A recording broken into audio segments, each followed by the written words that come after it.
እናትና ልጅን ለማስተዋወቅ ወደ እናንተ ጋር እየመጣች ምን? ቆይ እንዴት? ይኸውልሽ ገነትን እንደምንም ለማስቆም ሞክራለሁ፣ ግን ካልቻልኩና ከመጣች ራስሽ እንደምንም ለማትረፍ ሞክሪ። እሺ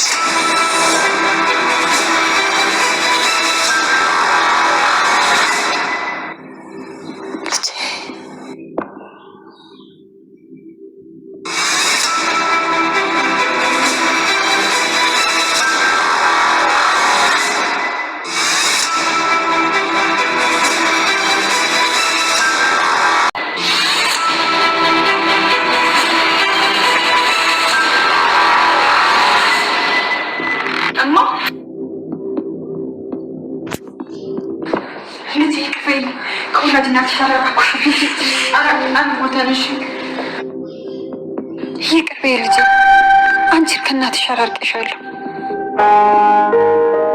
እናቴ አንቺ ምንም አላጠፋሽም፣ ይቅርበኝ። እንደዛ መናገር አልነበረብኝም። አይ አንቺ ምንም አላጠፋሽም፣ እኔ ነኝ ጥፋተኛ። ወላጅ እናትሽ በህይወት እንዳለሽ መደበቅ አይገባኝም ነበር። ልጅሽን እንገለዋለን ብሎ አስፈራርተውኝ እኮ ነው። ከዚህ በኋላ ሁለተኛ አይደገመኝም። ሁለታችሁም ተለያይታችሁ መኖር የለባችሁ። እዚህ አካባቢ መሆኗን አውቃለሁ። እንዴትም ብዬ አገናኝሻለሁ። በእናት ናፍቆት ልጄ እንድትጎዳ አልፈልግም። አንቺ ነሽ እናቴ፣ ሁለተኛ እንደዚህ እንዳትናገሪ። አንቺ ከእሷም ከሁሉም ትበልጫለሽ።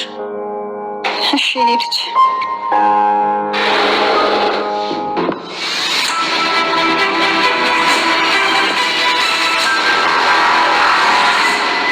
አንተ አውሬ እዚህ ጭራቅ ሰውዬ ጋር ለምትሰሪው ማን እንደሆነ ታውቂያለሽ? ግን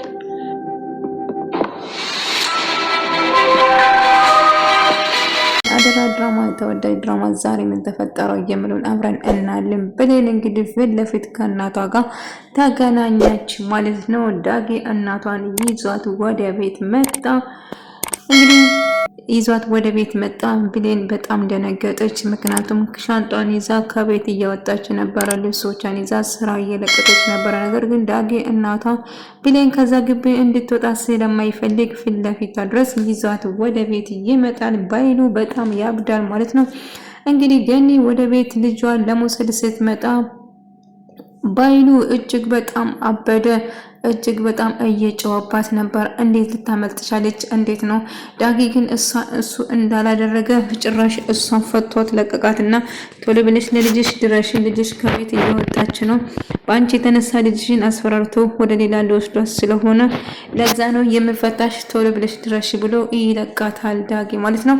ነገር ግን ቃል ብሌንን እያስፈራረቻት ነበረ። እገልሻለሁ፣ አንቺ ማትረቢ፣ ትሰምኛለሽ? የሰማሽውን ነገር ለማንም ሰው ትንፍሽ ብቲ እኔን ያድርገኝ እያለች እንኳን አንቺን አይደለም የገዛ እናትሽንም አሳጣሻለሁ በማለት እያስፈራረቻት ነበረ። ብሌን በጣም ተጨንቃ እያለቀሰች ነበረ። የሰማችውን ነገር ለመናገር በጣም ከብዳትም ነበረ። ስለ እናቷ ማታገትም ስለሰማች እጅግ በጣም ሀዘን ውስጥ ገባች። ነገር ግን ዳጊ በመጨረሻ እንግዲህ እሱ ነበር አግቷት ነበረ ከነባይሉ ጋር አንድ ላይ በመሆን ነገር ግን አሁን ወደ ቤቷ እንድትመለስና እንዲሁም ብሌን ወደ ሌላ መጥፎ ቦታ እንዲወስዳት ስለነበረው ነገር ግን ዳጊ አድኖት እንግዲህ ከዛ ቤት እንዳትወጣ እንደውም ስራውን መልቀቅ እፈልጋለሁ፣ ነገር ግን እናቴ መጣች በማለት እንግዲህ ቃል ስንሰማ ለባይሉ ደውላ እየነገረች ነበር።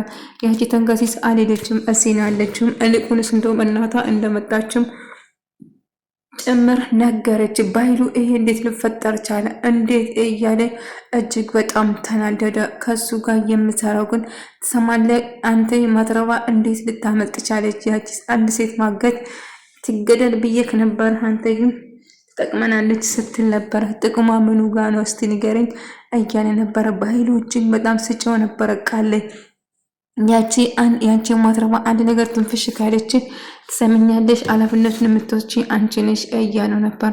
ዳጊ እንግዲህ ብሌን ከዛ ቤት ሳትወጣ በፊት ቶሎ ብሎ እናቱን ለቋት፣ እናቱ እና የብሌን እናት ለሱም እናቱ እንደሆነች ባያውቅም ነገር ግን ለሱም እናቱ ነች ማለት ነው።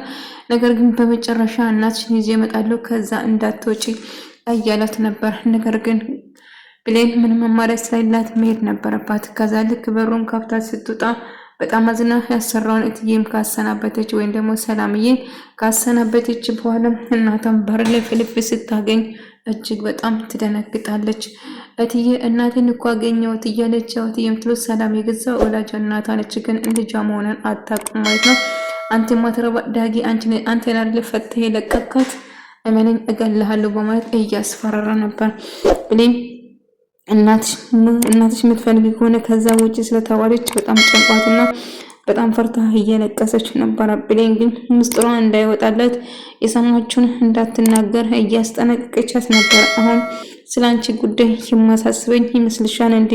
እኔ እያሰብኩና እየተጨነኩ ያለ ስለ እናቴ ብቻ ነው። ስለዚህ ቃል የምትናገርን ነገር እያሰብሽ መናገር የማች ከሆነ ዝም በይ እስቲ እያለቻት፣ ጭራሽ ትጮብኛለሽ እንዴ እያለቻት፣ በገዛ ቤቴ ትጮብኛለሽ። እንግዲህ ቃል የሰላም ልጅ እንደሆነች ብሌን የሰላም ልጅ እንደሆነች በደንብ ጠንቃ ታውቃለች። ነገር ግን እሷ ልክ እንደ ባለቤቷ ሆኖ እሷ ሰራተኛ አንቺ ገረድ እያለች ስታንቋሻትና ስትሳድባት ነበር ማለት ነው።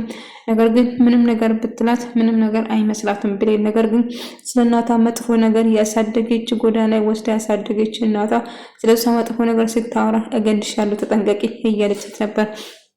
ብሌን ኮስተር ስትልበት ቃል እጅግ በጣም ስትፈራና ስትንቀጠቀጥ ነበር።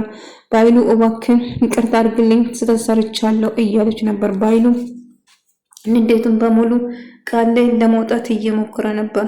ቆይ እሰራላለሁ፣ አንተ ሽማግሌ እሰራላለሁ እያለች ባይሉ ላይ መዛት ጀመረች። ምክንያቱም የያዘችው ፍላሽ ወይም ደግሞ እስር ቤት የሚያስገባው መረጃዎች እሷ ጋር ስላለ ይህንን ይዛ ባይሉን ገደል ለመክተት እያሰበች ነበር።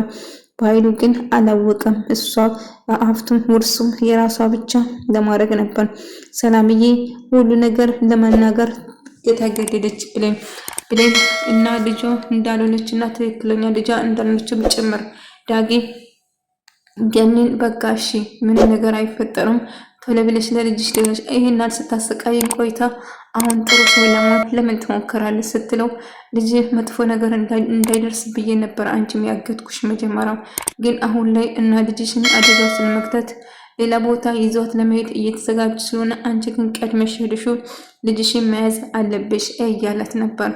እሺ ለማንኛውም አመሰግናለሁ ልልህ አልችልም። ያደረክብኝ ቤቴን ከፍቼ ያለኝ አቀርቤ አብረን ተመግበን ነበር። አንቺ ግን ከልጄ ጀርባ ይሄን አርግ ስታረግ ነበር እያለች ሰላም ብሌን የራሷ ልጅ እንደሆነ ለሷ ያላት ስሜትና ለሷ ያላት ፍቅር ለየት ነበር እና ልክ እንደ ልጇ ነበር። እሷም ልክ እንደ እናቷ ነበር አቅፋ ስታባብላት የነበረው። የወላጅ እናቷ አረብ ሀገር ሄዳ እንደሞተች ነው የምታውቀው ያሳደገች። ባይሉ ብሌን ያደረገ የምትብል ሰርቃለች በማለት ከቤት ተዋሩ ስለነበረ ይቅር በይኝ ብሌን እያለ ተንበርክኮ ይቅርታ እየጠየቀው ነበር። ሰላምዬም የገዛ ወንድሟ ስለሆነ ባይሉ ይቅር ትለዋለች ማለት ነው። ነገር ግን እሱ ይቅርታ ፈልጎ ሰውን ሌላ ሴራ አስሮ ነበር እዛ ድረስ የመጣ ግን ጥፋቱን አምኖ ይቅርታ ለመጠየቅ ነበር። ነገር ግን ከይቅርታ ጀርባ የሆነ ሴራ ሳሴር ነበር። ብሌን መጥፎ ቦታ ይዟት ለመሄድና እሷን ለመጉዳት ከዚህ ጭራሹ ከተማው ራቅ ያለ ቦታ ወስዶ እንድትጣልና መጥፎ ነገር እንዲደርስ አስባለሁ። ስለዚህ ከአሁን በኋላ ህይወታችን ውስጥ በጭራሽ አትገባም እያላት ነግራት ነበር። እሱ ጥሩ ሀሳብ ነው ያሳደገችው እናቷ ለሷ ስትል ምንም ነገር ታደርጋለች። ዝም በይ ይሄን ሁሉ ባንቺ ምክንያት ነው እያለች ስጨ ነበር። እንደጋጣሚ ተደብቃ እየሰማች ነበር። ዳጊ ወደ ቤት ገብቶ ድንገት ሰላም ሳይላት ዘሎ ወደ ቤት ሲገባ ምን ተፈጥሮ ነው ብላ ብሌን እየጠየቀችው ነበር። እና መቼም እናቱ እንደመታች የሷ እናት እንደመታችው ምን ብዬ ንገርሽ እያለ እየተጸጸተ ነበር። ታዲያ ወደ ሐኪም ቤት ሐኪም ቤት ልትሰደው ስትል ጥፋቴና ኃጢአቴን ብታቂና ክፋቴ ብታቂ ኖሮ እንደዚህ አትኝም ነበር እያለ እየተጸጸተ ነበር ማለት ነው። ነገር ግን በመጨረሻም ተረጋጋ ስልክ ደውሎለት እናትሽ አደጋ ውስጥ እንዳለች ስንነገራት አሁን ከዛ ቤት ስራውን እንድትለቅ ጭምር ስነግረው ነበር። እሷም በመጨረሻ እሺ ብላ ተስማማና ለመሄድ ትወስናለች። ነገር ግን ኮተቷን ሰብስባ ወይም ደግሞ ልብሶቿን ከያዘች በኋላ ያላትን ዕቃ ይዛ ብሌን በጣም ስታዝን ነበር። ቃል ግን ከዛ ቤት ለመውጣት ብሌን ስላሰበች በጣም ደስ ብሏታል። ምክንያቱም ያሰበችው ሴራ ሰላምዬ ለመግደልና ሀብቷን ለመውረስ ነበር አላማ። ነገር ግን እትዬ ስለነበረን ቆይታ በጣም አመሰግናለሁ። እንደውም ያለብኝ ገንዘብ እንደምትሰጥ ጭምር ተናግራ ከዛ ልትወጣ እንደሆነ ነገረቻት። ሰላምዬ ደስተኛ አይደለችም። ምክንያቱም ከሷ እንድትርቃይ ስለ ገንዘቡ ሳይሆን አንቺ እንድትርቅኝ ስለማልፈልግ ነው ልጄ እያለቻት ነበር። ግን መሄድ እንዳለባትና እናቷ አደጋ ውስጥ እንዳለችም ጭምር እያወቀችው ጉዞዋን ትቀጥላለች ማለት ነው። ነገር ግን በመጨረሻ ደስ የሚል ነገር እናቷ ፊት ለፊት በሯ ላይ ትመጣና ልጄ ካሁን በኋላ ሰው ቤት እንድትሰሪ አልፈልግም፣ ከኔ ጋር ትመጫለሽ ብላ ይዟት ወደ ቤት። እናም ሰላምዬ ስለተለቀች ደስ ብሎኛል፣ ግን ይሄ ነገር ማን እንደዚህ የማደርገው ብላ ስትጠይቃት ነበር። በኃይሉ እንዳገታትና በኃይሉ እንዳሰቃያት ሌላ ሰው ጭምር አንድ ላይ አድርገው ስትነግረው ሰላምዬ ወንድሜ እንደዛ ነገር አያደርግም፣ ቆይ ካንቺ ምን ፈልጎ ነው ይሄን ድርጊት የማደርገው እያለ ስትጠይቅ ነበር። አሁን እሱን ያደረገኝ ከዚህ በፊት ዶክመንት ይዤ ሄጄ ቀራርጦብን ቀዳዳው ነበር ፊት ለፊት ፊቴ ላይ ወረወረ። አሁን ደግሞ ጭራሽ ልጄ ችግር ውስጥ ለማስገባትና አደጋ ላይ ለመጣል የገዛ ወንድምሽ ሴራ ነው ይሄ ሁሉ ብላ ነገረቻት። የቢሌን እናት አረብ ሀገር ሄዳ እንደሞተችም ጭምር